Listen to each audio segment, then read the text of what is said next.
বন্ধুরা, আজকে আমি বানাবো আপেলের স্মুদি। তো হেলদি, যাদের ওয়েট বেশি তারাও এটা খেতে পারে, ভীষণ ভালো হেলদি। তো চলুন, আপেলগুলো কেটে নিয়েছি, এবার আমি মিক্সিতে পেস্ট করে নেব। তো প্রথমে আমি আপেলগুলো টুকরো করে নিয়েছি, সেগুলোকে দিয়ে দিলাম।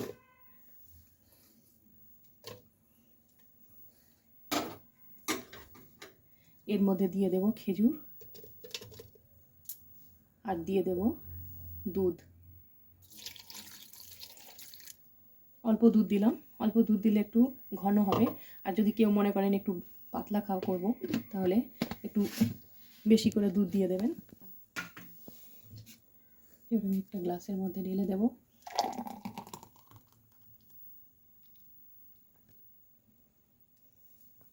দিয়ে দেবো কটা কাজু বাদাম, আর দিয়ে দেব আমন্ড বাদাম। হয়ে গেল আমার অ্যাপেল স্মুদি।